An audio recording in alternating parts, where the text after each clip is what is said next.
Should I do the intro? Yeah. Yeah? Go on then. Okay. Ready? Yep. Hello and welcome to the Climbing Daily Wednesday news show. This show where we try and round up the last week in climbing for you so that you got a nice little package bundled up, very compact. So I'm starting off with some sad news from the world of climbing. On the 27th of September, there was a massive rockfall on the east buttress of El Capitan in Yosemite. Andrew Foster and his wife, who were approaching the base of the mountain at the time, were hit by the rockfall. Andrew Foster died and his wife was severely injured and helicoptered out of the scene.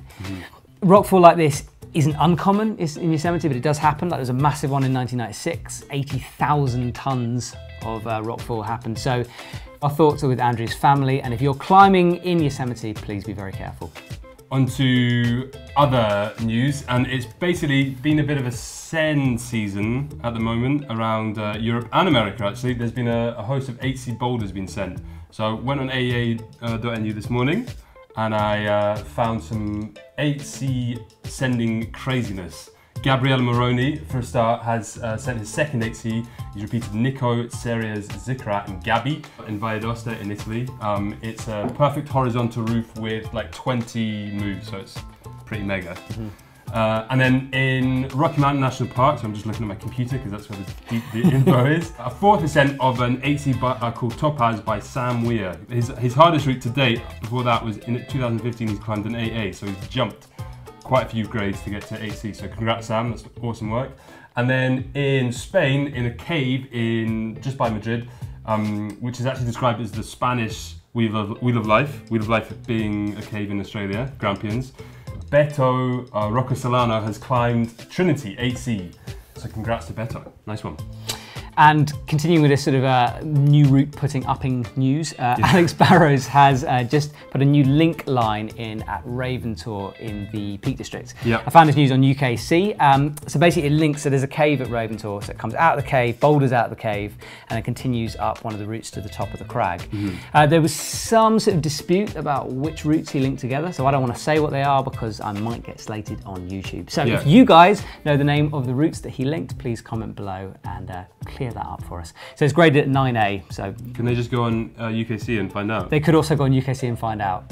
It's actually very funny. There was a discussion because he did this link up because he's injured his fingers. Yeah. And this was his chill out, was by climbing a new 9A. Oh, so nice. Fairly impressive. Yeah. Right. What's next? Your news. All right. Got one more. Miro Sakani she's the 5-time lead world champion, and she has climbed Iravella, which is 9A/8C+ in Margalef, which is a Chris Sharma route. Nice one. Yeah. Deep water solo or I'm not sure. I think it's no. Hers is a sport route, but apparently there is deep water solo near there. But I think it's Margalef, so it's a sport climbing venue. Nice. So we have just got back from Norway, where we're filming with Magnus Midtberg. Oh hey, good morning guys. So today I'm just gonna go and shoot with EpicTV at the gym. You said that it was the most documented climbing daily trip of all time. Indeed, yeah. We had Magnus Midtberg vlogging. He's now a vlogger. If you haven't checked out his channel, you should check out his channel. He's really, really great.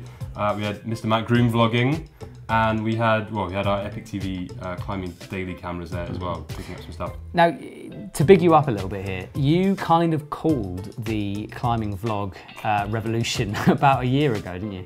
Yeah, kind of. I mean, I kind of, well, here's a bit of evidence from a vlog I did a year ago. I reckon vlogging's going to become like the future of how we do things at EpicTV in terms of instructional videos and kind of communicating with our audience. Yeah, so that's my vlog, and by the way, I do vlog. If you want to check it out, links in the description. Cut that out. Yep. Yeah, okay. So this whole vlog thing, it's kind of fairly new. Vlogs have been around for a while, but what's new is vlogs in the climbing world. And we're seeing athletes sort of starting to do more and more of them. Why is that, do you think? I personally think it's a bit of kind of taking control back and, you know, being in charge of the content that they create. And I'm sure they've been on loads of shoots where they've basically seen how shoots have been done and maybe gone, well, I could probably do that better. And yeah, I think it's... Not one of ours. No, exactly. Other people's shoots. Yeah. But no, but I think, seriously, I think it's you know, it's a way for them to kind of control what they output. And at the end of the day, it's now, with the technology which is now available, it's possible to just have a camera, have an editing software, and actually just, you know, figure out how to do it and do it yourself. Yeah, and it's not just athletes, we've got people sort of on the peripherals a little bit more as well, like Eric Carlson's massive vlog. My name is Eric Carlson, I'm a filmmaker from Stockholm, And I also work at Klättercentret, where I film climbing vlogs every day. He's a very good climber, but he focuses on other climbers. Yeah. And then we've got quite a few working with EpicTV. Yeah, absolutely. So the Cold House Media guys. Yeah, Charles Giroux and Josh Larson are vlogging for us twice a week, which is great. Check that out.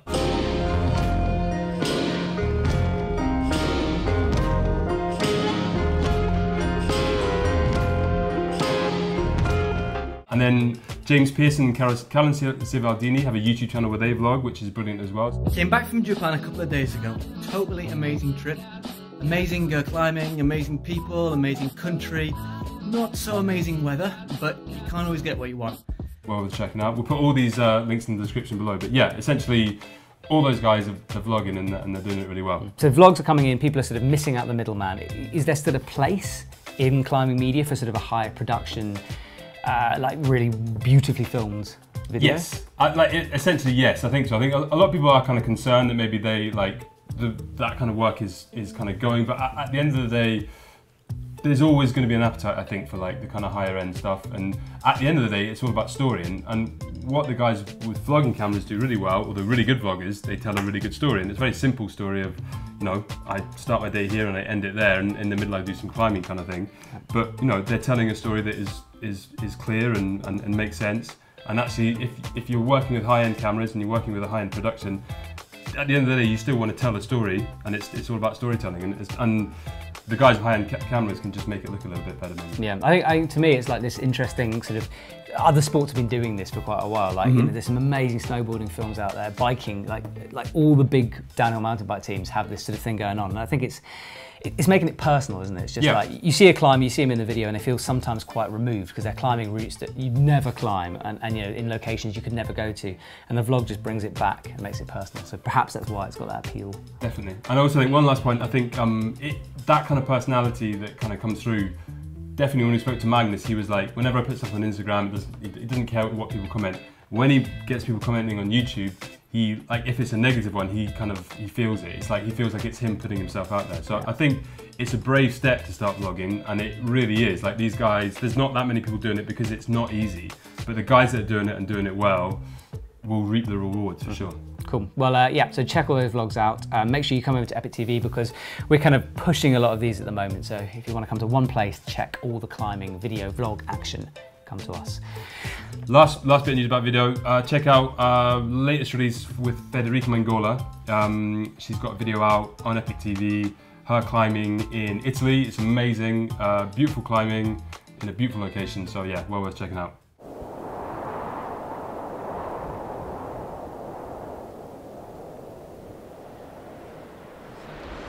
Questa fessura qua come si chiama? Vediamo, aspetta, dobbiamo dargli un nome. Marzio, come la chiamiamo?